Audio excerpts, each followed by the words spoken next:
Welcome to Biota Live. I'm Tom Barbley, and this is a continuation of the Biota podcasts. For more information on the Biota podcasts, check out biota.org/podcast. We have two people on the line. I believe the first is Bruce Damer. Hello, Bruce. Hello, Tom. I made it on the call after all. Very good, very good. And we have a second caller. Hello. Hello, this is Rudolph. Oh, Rudolph, good to speak to you. We may actually get Gerald on the line as well, but it's great to have you on this evening as well. So only very brief news and notes this week, and then we can start talking about this evening's topic. I was hoping to have Gerald on as well so we could talk about some of the developments of Darwin at Home, which I'm sure, Rudolph, you're interested in talking about as well. But for folks listening in, it looks like we'll actually be resuming the regular Biota Live format.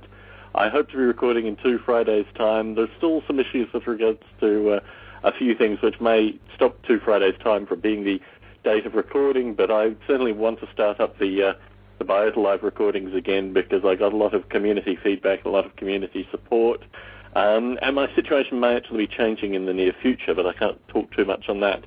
I do plan on having William R. Buckley on probably within 2 or 3 Biota Live cycles to talk about artificial life on the atomic level, which was the podcast that was originally slated for when I got back from Australia. In addition, I had the wonderful opportunity to meet Robert Rice last night, and we talked about a number of artificial life-related things and a number of other things. Robert was in town for the Independent MMO Game Developers Conference, and we were joined at dinner by Greg Boyd. Now, Greg Boyd is an intellectual property rights lawyer. He's part of the intellectual property rights game development community, which is one of the other groups that I co-chair. And Greg's a fascinating fellow, but one of the topics that came up last night was what's going on with the International Game Developers Association. And one of the key members, in fact, the previous kind of head of the International Game Developers Association, Jason De La Roca, resigned a couple of weeks ago. He's a very interesting character, and a lot of what he did with the IGDA I use as being my model with regards to what we're doing with Biota. But certainly through his resignation and the discussions that came up, a lot of interesting things discussed with Robert Rice, and I passed on a group of Biota CDs for him to distribute through his travels. Rudolph, for folks listening in, you've obviously participated in previous Biota Lives. You contacted me while Biota Live was down with regards to recording your own submissions for Biota Live, talking about your own ideas in artificial life and these kind of things. For folks listening in, what would they have heard with your submission to Biota Live? I am still planning on starting my own podcast. I already have one person who is going to be interviewed. His name is Stephen Johnston, and he's got a very interesting blog. It's the Software Physics blog, and its website is softwarephysics.blogspot.com, and I tried to print it once. Basically, it's a book. It's a very interesting book of about 400 pages about how he's able to model software as physics. He's an older person, and he started out as an oil seeker, looking for oil in different places, and he became an IT professional after that, first for the same company, and now he's a very good programmer, I think. So I think you had a chance to listen to the last discussion that Bruce, I, and Dick Gordon had. And towards the end, Dick raised a point with regards to this idea of levels of detail or resolutions associated with the EvoGrid simulation, which is fundamentally a question in physics simulation as well. The point that I raised, which I'm still hoping to have Dick on a future or maybe even this Biota Live if he's listening in currently, to discuss the idea that if you create these kind of levels of detail barriers, that what happens is that the artificial life algorithm just finds the fastest possible way between these particular barriers into the next level of detail. In your own reading and thinking with regards to physics simulation, I mean, does this gel with you as well, or can you think of possible solutions or examples which contradict that idea? Well, I think we should make the artificial life so smart that it would keep seeking boundaries like that, and it would also build a library of knowledge so that it doesn't run into its limits very quickly like much of the current artificial life is doing. And Bruce, from that kind of conclusion of when we discussed this a couple of weeks ago, have you thought any more about this problem and the way Dick prefaced it with regards to kind of levels of detail and these kind of issues with the EvoGrid? Yeah, it's been confirmed by several people I've talked to that say, yes, there's a different physics operating at different levels, and you have to change to that physics, or you're hopeless in terms of computation, and you can't identify what's going on in the system. Everything will still look like atomic level wigglings rather than anything identified at the higher level. Nature seems to create new physics.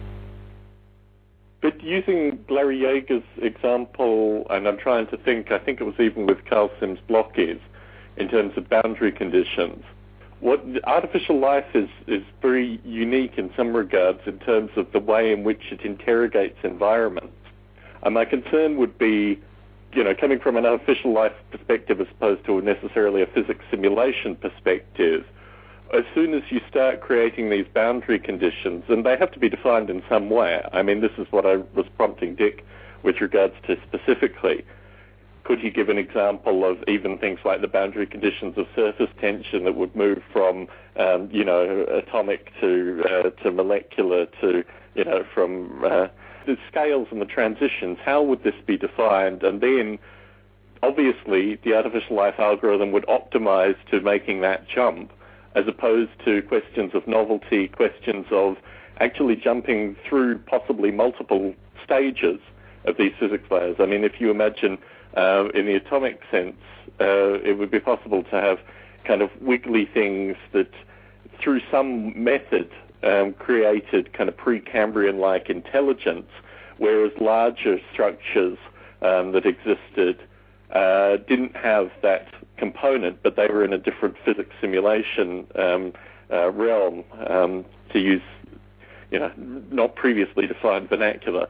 So, I mean, I think that's my concern with regards to these layers, these changes in physics simulation, is it makes sense from a physics standpoint, but from an artificial life standpoint, particularly when you start talking about kind of pre-artificial life into, early wiggly things, irking out kind of Precambrian intelligence through kind of Cambrian intelligence, these kind of algorithms would very quickly test the boundary conditions. Now, there is an argument within artificial life that says that is really what happens in the natural world as well. I mean, humans have been very good at exploiting the boundary conditions, as kind of the Precambrian intelligences were very good at exploiting their boundary conditions, and maybe all we're confirming is that, artificial life, like natural life, finds boundary conditions.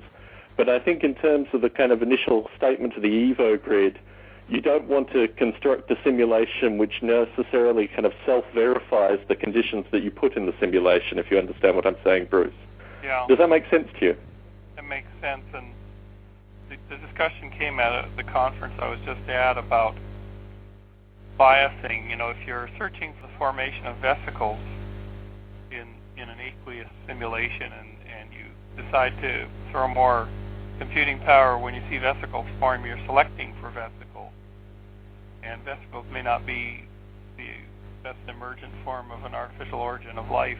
They just may be interesting structures, but you're making a decision about that. So it's and then you make you bring in your vesicle physics engine, which is good at simulating membranes and insides and outsides and pressure, so you're really kind of saying, I'm in the vesicles business. Now, of course, if you go to the Flint lab in Denmark with Steen's group and Martin Hanzig, they're really they are doing intelligent design in the way that they're cooking the solutions at exactly the right temperature to get exactly what they think they'd like to see forming. So it's extremely tuned and designed. These kind of questions and this kind of discussion really fits into the meta-philosophy of artificial life, or more importantly, the philosophy of artificial life, kind of the metaphysics of artificial life, I should probably say. And this is really where the topic for this evening came from. Through writing in Divine Action and Natural Selection, I'm constantly amazed and interested by the kind of feedback that I've received, and I know, Bruce, you've received similar feedback with your chapter. In my chapter, there was a section associated with how dealing with chaos is almost as good a meter as any in terms of establishing what life is, that life can survive through chaos. And it was put back to me from one reader in particular that the kind of things that we can learn from writing artificial life simulations may actually be useful in the real world as well, describing the term the reader used was black swan events. I've gone back to read quite a bit about black swan events in terms of what they specifically relate to, but they are the extreme kind of chaotic situations. I think probably the current financial situation is almost a black swan event. The two other textbook cases are obviously September 11th and also the financial crash of 1989. These seem to be two topics that are written about quite heavily in the black swan event literature. And so the reader put the question back to me, as an artificial life developer, what additional insights can I give in terms of these kind of events from a simulation perspective? And certainly I thought it was a very interesting question. It was one that I thought merited discussion of both live. I was hoping to have Gerald on this evening because what he's doing currently in terms of moving Darwin at home from being kind of individual creatures wandering around in a very perfect utopian universe to actually quite a diversity of environments and also multiple creatures. I believe we may actually have the man himself on the line. Hello, Gerald. Can you hear me? I can hear you. So we are pretending to be you. So now we have you on the line. We're talking about what has happened in the past 2 months associated with Darwin at home. Perhaps you could fill in the listeners. And Tom and Gerald, and I have to leave because I have to pick up Galen. Good talking with you, Bruce. Glad Biota Live is back, and good to meet you, new guest. I can't remember your name. I'm sorry. Rudolph. Rudolph, yes. Sorry. See you again on subsequent calls. Thank you, guys. Good talking with you, Bruce. Cheers. Thank you. Okay, now do I get to pretend to be myself? You can pretend to be yourself now. Okay. Let me see. Well, I've been developing like crazy, and I also gave a presentation recently to the Java group in Holland here, and there were 20 people, and I gave them a really sort of comprehensive two-part exploration of the blind watchmaker and how it works with code, and also I gave them a demo of the current version of Darwin at Home as it's developing into a game. And it's indeed a situation. I'm trying to set up a sort of a mini Second Life sort of scenario where you log in and you interact with others on in a sort of a shared space, and that shared space is shape of a sphere. It's not. I'm not going to be building, a really elaborate environment that's very chaotic, except for the fact that people will encounter each other. I'm not going to have. The idea of having a complicated planet with hills and valleys and all sorts of contours and things like that, I think that might be something for later, but I really want to get something online. And the most important thing to me is that people get the experience of evolving from scratch, starting with a creature and meeting other people, and chatting with them online, and experiencing the whole evolution process. There have been so many developments in Darwin at Home. It's hard to summarize them really quickly, but the point is, it's sort of quickly evolving into a kind of a game scenario. I've got login mechanisms. I've got a database set up. I've got the whole scenario. I just yesterday restructured everything in order to make it easy to grab as a developer and continue playing around with. And actually, one of the people who I presented the story to, one of the Java guys, has picked up the code and is playing around with it. So there might be a potential for a little collaboration, because this guy works with evolving music software. So if I can integrate that into the game, that would be excellent. But in terms of your actual emergent wonder, I mean, I think this is what I've picked up on through your various tweets and podcasts and these kind of things. I mean, you seem to catch yourself realizing that it's actually far more powerful than you originally anticipated with regards to things kind of unrolling and being born and these kind of things. I mean, would you like to talk a little bit about that? Well, it's hard to... The whole challenge, of course, as we all know, is setting up something that is,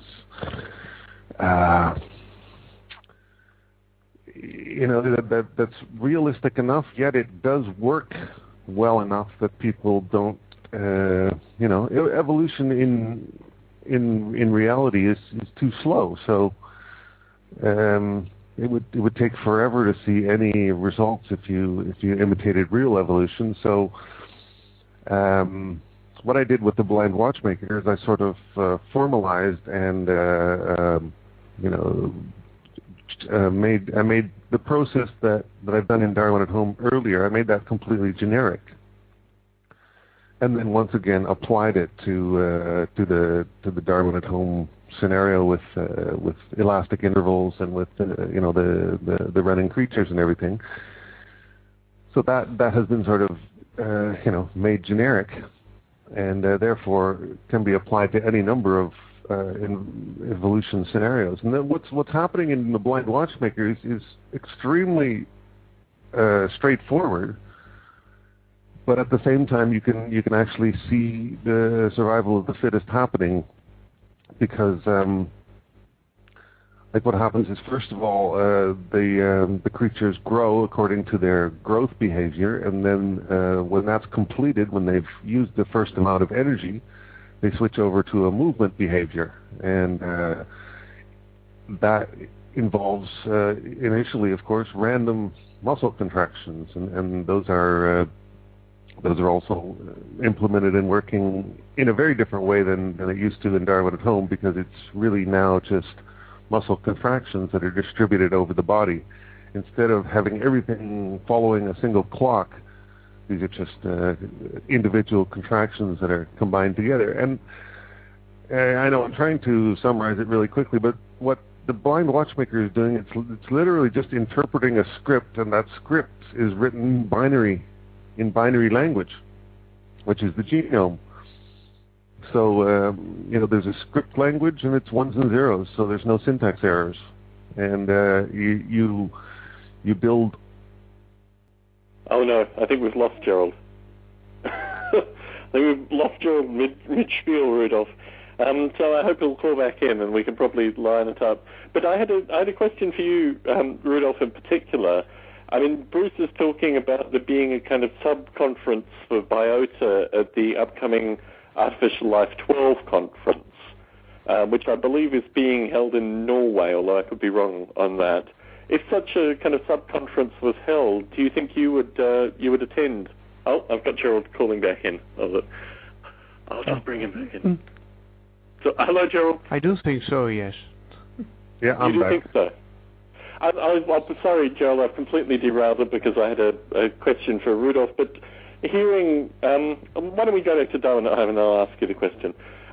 So, as you're speaking to, a few hundred close friends here, and as one fellow already has access to the new source code, would you consider doing a Biota beta of the new Darwin at Home source, and do you get a sense of the kind of time frame associated with that? It's hard to predict because I don't necessarily have all my time to work on this. I grab the odd day here and there, so I'm not sure exactly when it will be ready for total public consumption. But I think I should have some sort of demo working sometime in the next month or so. That should be fairly complete.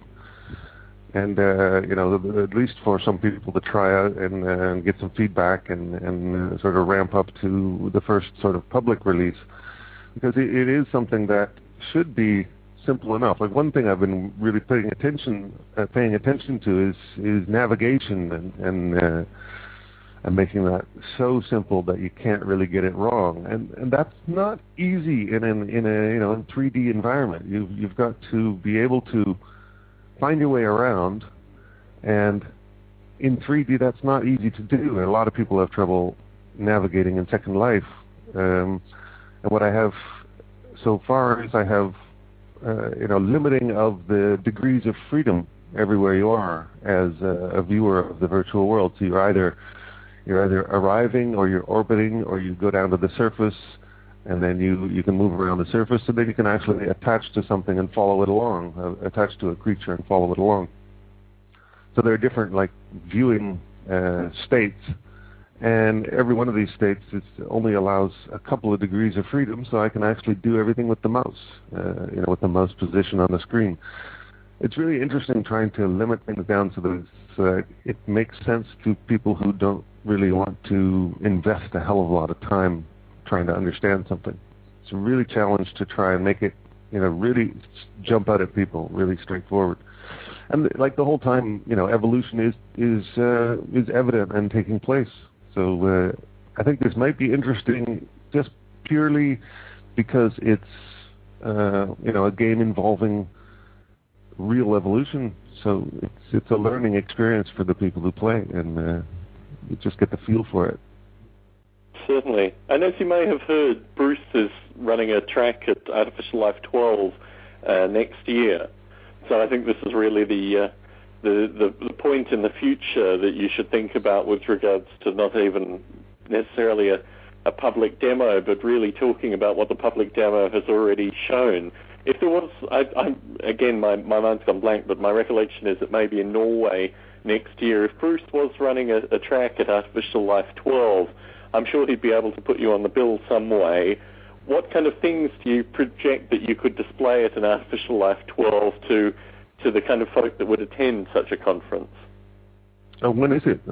It's sometime next year. Okay. 2010. So predict yourself in a year's time. You've already done the public beta. You've already gotten everyone involved. Things are moving and cooking along and maintaining themselves wonderfully. What is your sense in terms of what you would display then? Well, in a year's time, I hope to be able to tell anecdotes about how things are progressing and what kind of interesting things happened. One of the things I'm going to be doing in the program is making movies. Every creature that in the entire game should be is going to be snapshotted every once in a while, and the snapshots are going to be collected, and it's going to be possible to make movies out of all these things. So I think there will be a lot of sort of media to show, and sort of really accessible things like YouTube videos and things like that. So I think it'll be more an account of what all has happened. At least I hope so. By that time, it should have been out long enough that the whole project will have either caught on a little bit, or at least been active for some time. And the idea is that the user's interacting through the environment of the intelligence as opposed to the blind watchmaker code itself, isn't it? I mean, that's still a central idea. Yeah, the thing I'm doing is I'm sort of being lazy. I'm saying, well, I don't want to be bothered at the moment, at least, with building things like senses, and certainly not intelligence. So what I'm doing is I'm delegating those things to the user, to the player, and focusing on just evolving skills. Certainly. And Rudolph, as you listen in, do you have any questions for Gerald? Yeah, I'm just waiting for it to come out as well. I'm very keen on seeing it because it's been described so well, and it sounds like an awesome job that Gerald is doing. So I'm just very keen to see it working. And I would like some sensors, but how would a user be able to evolve his own sensors, for instance? Yeah, okay. That's what I was saying, that I avoid doing that. So I'm just delegating that work to the player. In other words, the player decides, or the player looks around, and the player decides what to do. So those things are already taken care of, and by letting the player do those things, it's also sort of a win-win situation, because then the player has something to do, and some reason to come back. There's a scenario that plays itself out in the game, which is quite unique, and probably one of the most interesting things about the whole game when it's running later on is the fact that it's a real exploration of the idea of a blind watchmaker. In a sense, you're saying there are genes, and the genes produce a phenotype, and it's a one-way street. And if the phenotype happens to survive, then those genes will be copied into next generations, and you'll see the same traits returning. So it's really sort of experimenting with that entire notion of a completely blind watchmaker, and see what turns out. So it's going to be possible to make it a little bit viral as well. So if somebody hasn't logged in for a while and their creature comes into danger, then or is being attacked, or someone's going to try and eat it or mate with it or something like that, then I'm able to send an email out with a picture, which is a ray traced image of the current scenario around that particular creature. So you get a message from call home. So the creature will call its master and say help. And then the whole scenario is that on the server, nothing is learned. On the server, nothing is evolving. The server is the place where everything just sort of plays itself out in slow motion. And the client is exploring all the possible scenarios for the next second or so. So you're sort of on the client exploring the next second, and on the server, time is just progressing very slowly. So in a way, it's kind of like a strategy game more than a first-person game. On the other hand, it's a 3D thing, so you're moving around and everything. So in that sense, it's a first-person. In a way, it's a strange hybrid of the two sort of gaming approaches. And like I said, like the server is the slow-motion universe actually happening, and the client is exploring the next second and using evolution to do that. There are going to be also two different kinds of progression of the genome, because now I'm going to have a fairly large number of different genes in the genome. That means that, and they're discrete, which means that I can sort of mix and match, so it's possible to do crossover. Meanwhile, I've got already a little system built that replicates what the original Darwin at Home programs did, which was having sort of mutated clones of each other competing privately in a little population. This doesn't happen in real evolution, but it certainly is a useful accelerator in this virtual evolution, because it's a way of refining behavior sort of in a focused way, in an obvious way, so that it happens fast enough that people don't get bored. And the individual skills that are acquired by doing this evolution, this sort of focused mutation-based evolution, they are carried along with the creatures, and once you decide to procreate with another creature, then it's possible, because of the discrete genes, to sort of pick and choose and create a new gene and see if the progeny is viable. So it's going to be much more interesting genetically. It's going to be much more involving and, in a way, possibly viral. And it's also a place to meet, which is going to be very different as well. We could probably, meet there from time to time and have a chat while we're evolving stuff. So, a couple of questions. I mean, this idea of help is very interesting because it can either be a temporal thing, or there was some discussion about the creatures actually kind of battling and potential for doing damage and killing and eliminating limbs and these kind of things. Is that still part of the narrative, Gerald? I think I will take that one step at a time, in the sense that first of all, I'll make it sort of very abstract when an attack happens and when it's successful. So, when you approach within a certain distance, then you're already able to kill the other one or something like that. Something simplified. And then later on, if that's already proven itself to work, then I'll look into making it a little more dramatic and a little more realistic by, for example, you might have the option of shooting out a death ray that paralyzes your victim, and then you can walk. All these things can be added, and it can be made a little more visually dramatic and interesting. In essence, the same thing is happening. So my first effort will be to just get it online and just get it working, even if some of these encounters are sort of abstractly implemented instead of dramatically visual. And my second question was that you mentioned the ability to have the creatures mating, and then you very quickly shifted to the idea of meeting through the environment and watching evolution and these kind of things. I mean, is there a potential for rape in the environment, or will it always be mutually consensual, or how do you envisage actually dealing with these kind of issues? Yeah, well, that's a very interesting question, Tom. And it's really a question of what you decide to make possible. I mean, it could be, I get to make the rules, so I don't know. I was thinking of making it consensual, but if you have other suggestions, let me know. Yeah, I think the whole notion, I mean, really what you're doing is taking the most extreme elements of Second Life and making them very explicit in some regard.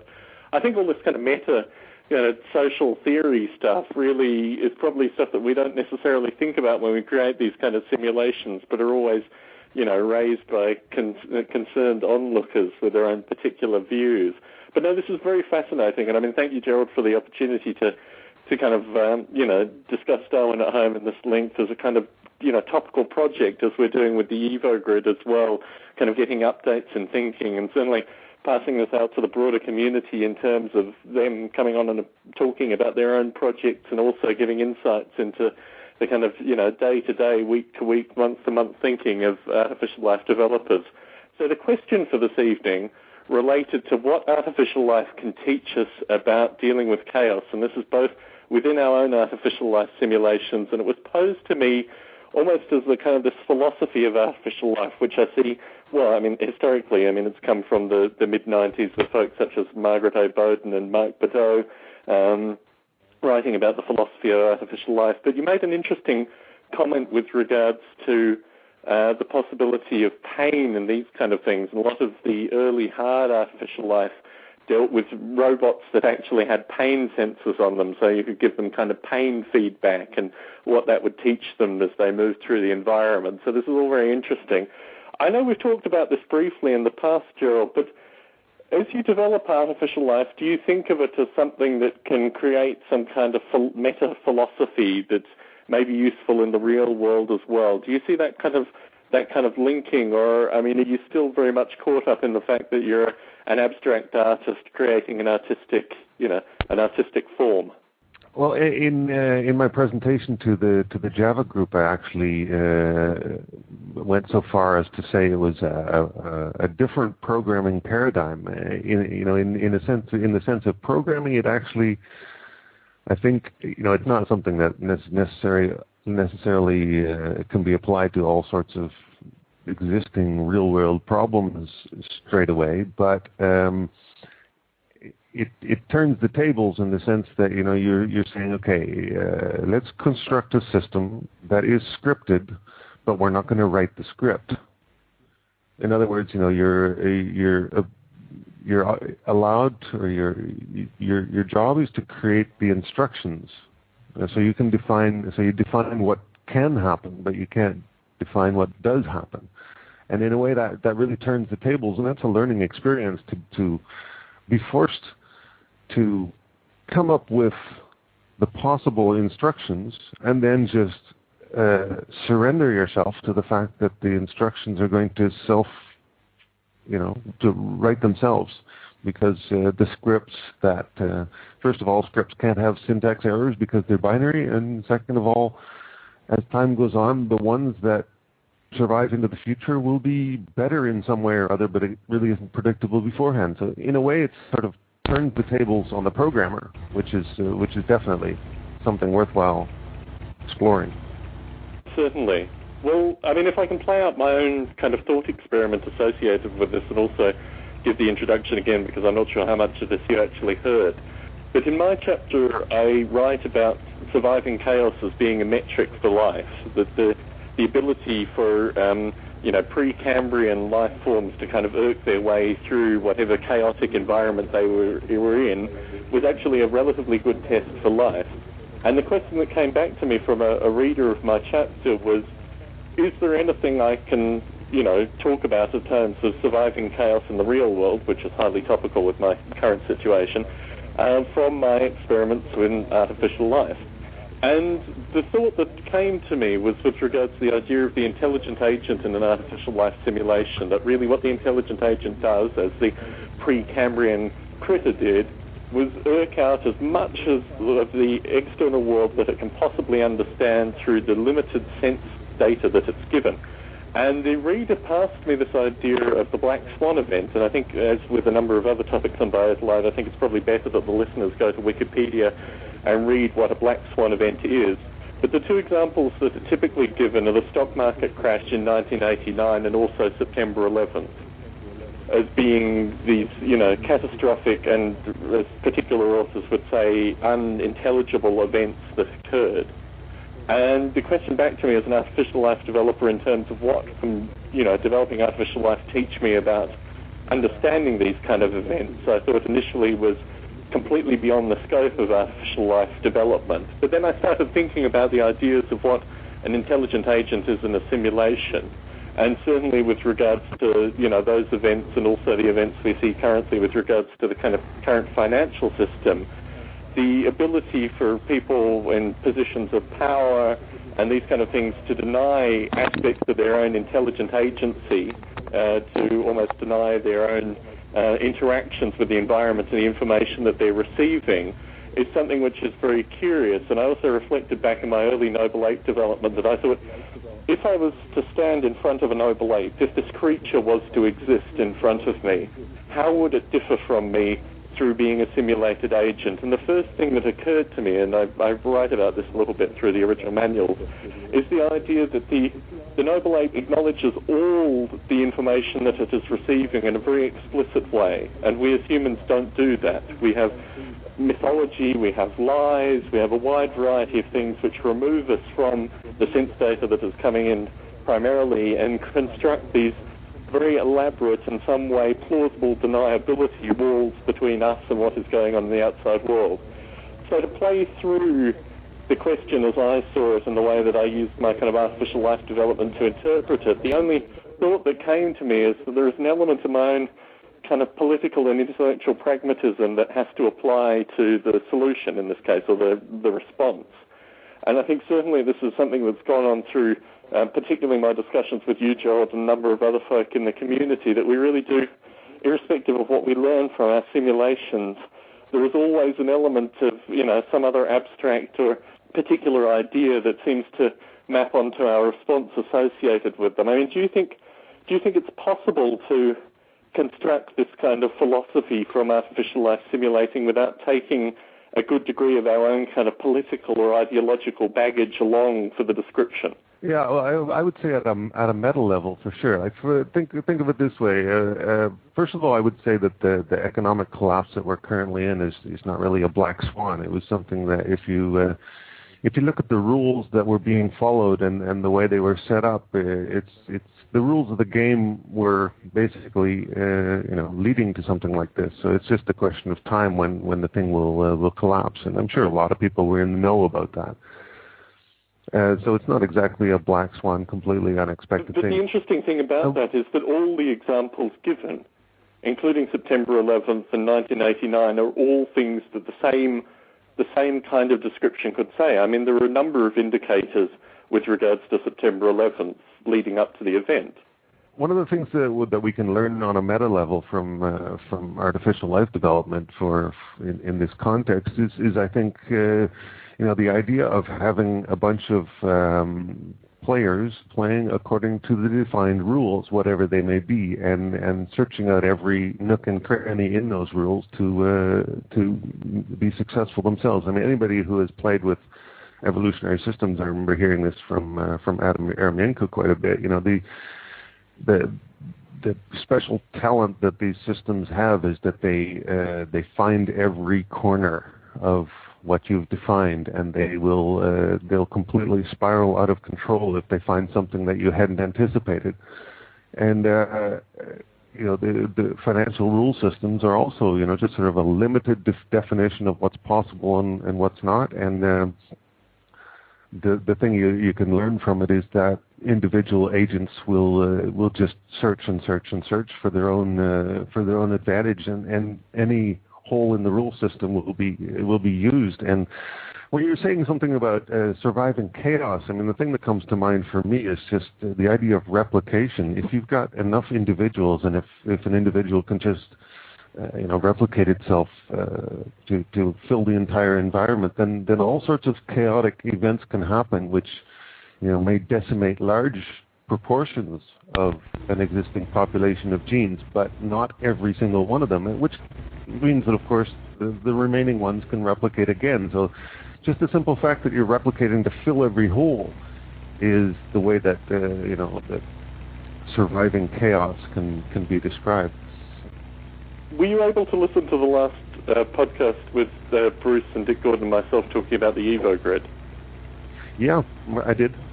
So there's an idea that both Dick and Bruce are talking about apparently associating with having levels of detail and moving from one kind of physics environment to another physics environment associated with boundary conditions which are going to be defined in some way. I've been prompting both of them to actually give some kind of definition so I can give a kind of counterexample. But do you think, I mean, certainly I think in some regard Adam Eremienko is agreeing with what I'm saying, that these kind of boundary conditions will be the first things that the algorithms exploit, and really all you're doing in these circumstances where you create these boundary conditions is finding the fastest possible path between the boundary conditions to move to the next level. I mean, is this your thinking as well with regards to the idea of, multi-scale physics as applied to something in the Evo grid? Yeah, well, when I was listening to that podcast, I was chomping at the bit, wishing I was on call and wishing I was able to respond, because I appreciate Dick's approach. In as I've been saying before, what we're doing is simulation, and that's it's a question of collecting a bunch of shortcuts. Even the description of how planets travel in their orbits is a shortcut. We have a very concise description of mechanics of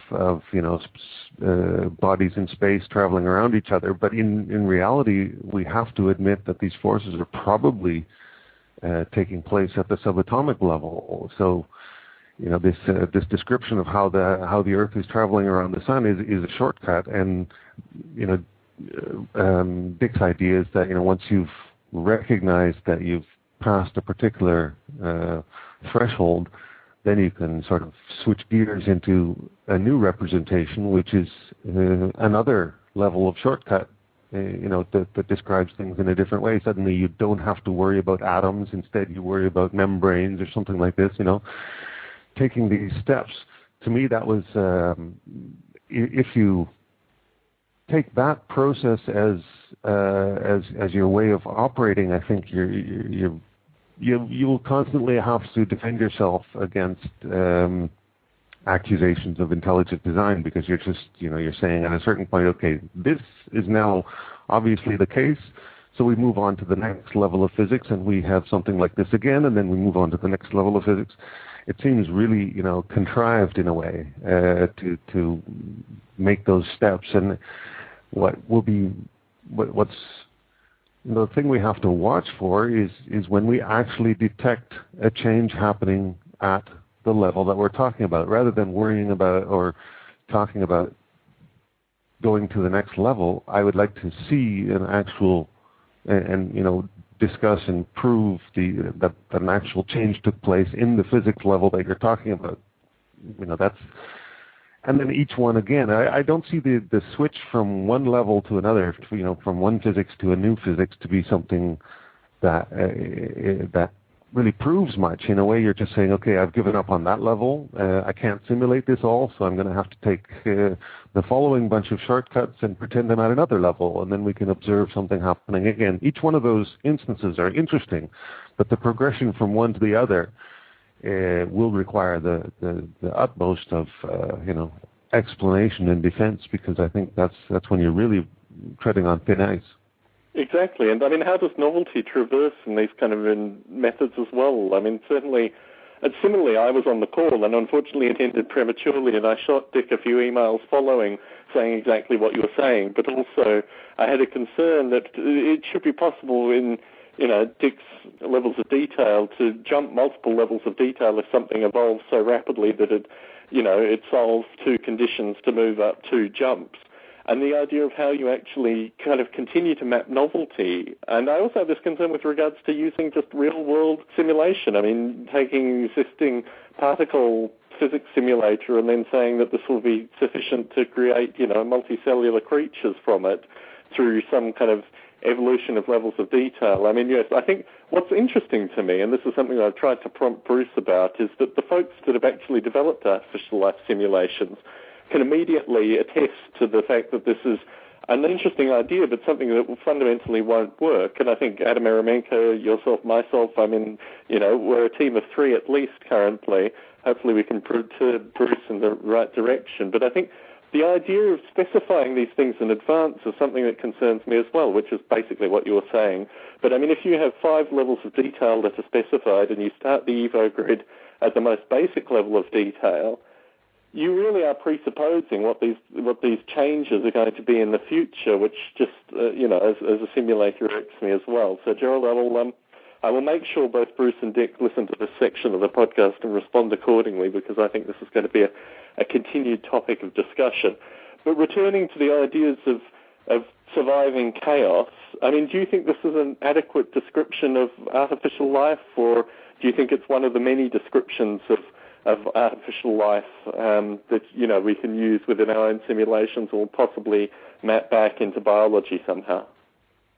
Well, the only way to survive chaos is to sort of anticipate possible changes and possible changes in the future, and that has to be done in an exploratory way. So, the way biology does it is just to produce all sorts of variations in the hope that if the environment changes, well, not in the hope, it's just accidental, of course, but the reason it survives is because a change in environmental characteristics happens to be advantageous for one of the mutations that has a little difficulty in the current world. So there has to be a certain random exploration of the nearby physics space, if you will, and so when things change, that there are at least a couple of examples who can be successful and start replicating themselves and take advantage of it while the others die off. Back to this idea of the different physics levels, I saw a presentation once, a keynote presentation by a guy from Belgium, a researcher called Stales, S-T-E-E-L-S. Luc Stales, I think it is, and he was talking about this idea of recruitment, which was really stuck with me. It was really fascinating. The idea is that significant changes in the process of evolution happens when already evolved skills are recruited to do something that they weren't evolved to do. And so when these sort of lateral switches happen, in a sense that, if by virtue of evolution and survival, you've developed certain abilities or certain, senses or muscular abilities or whatever else, and then the situation changes and it turns out that it's fairly easy to recruit an existing skill to do something different in a different scenario, which makes for, a surprising ability to survive, because the skill is already developed for a previous purpose. So that's a fascinating thing, and I think that will appear to be one of the things that we observe in a single level of physics, at least. When we're thinking of observing, when something significant has happened. I think this idea of recruitment is going to come back. So that's very interesting. I mean, I think certainly what we're discussing with regards to agents, but even down to the Evo grid. I mean, this really also ties in very neatly with regards to the idea of surviving chaos, because what you're doing is creating skills which, through whatever happens in the future, be it chaotic, be it ordered, be it what have you, you have to utilize what has already been created in order to deal with what is coming in, up in the future. So, Rudolf, as you listen to this discussion, do you have any questions or any thoughts? There's one thing that I would like to mention. It's news that I came across recently, and that's a new search engine that's being launched, Wolfram Alpha. There's a very interesting interview with Rudy Rucker about it. Have you heard of it? We'll talk a little bit more about it. Well, it's going to be a search engine which creates a page based on your search query, and it creates a custom-designed web page with the answer to your query. And it's trying to have some intelligence to the answers as well. It's created by Stephen Wolfram, and he's a genius programmer and writer, and he's got this interview with Rudy Rucker, and it's really interesting. I really encourage you and all the listeners to look it up and to listen to that podcast. It's available online for a free download. And basically I'm very excited about it, because this is a search engine that is going to be able to answer your specific questions. So one of the examples that it mentioned is that if you query it with the length of the Golden Gate Bridge and the height of the Mount Everest, then it will create an answer for you displaying how often the Golden Gate Bridge would fit into the Mount Everest, for instance.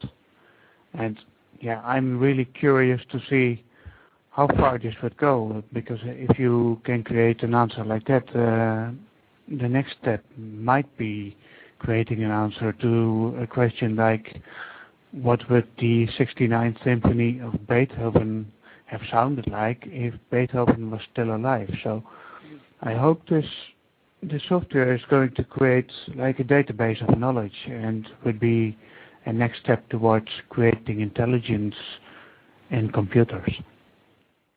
And I mean, certainly we had at Salford on the podcast last year, and my understanding is this is what they're trying to do at Lilly internally. I know through my own work, a few other companies that are trying to do similar things with regards to intranet within their own company searches. I mean, obviously, there are large companies that have substantial, data mining opportunities within their own private networks as well, and I think this has been the holy grail, both within the kind of public search domain and also the corporate kind of private search domain, and particularly with regards to pharmaceutical companies, because of all the possible connections with regards to the information that they contain internally.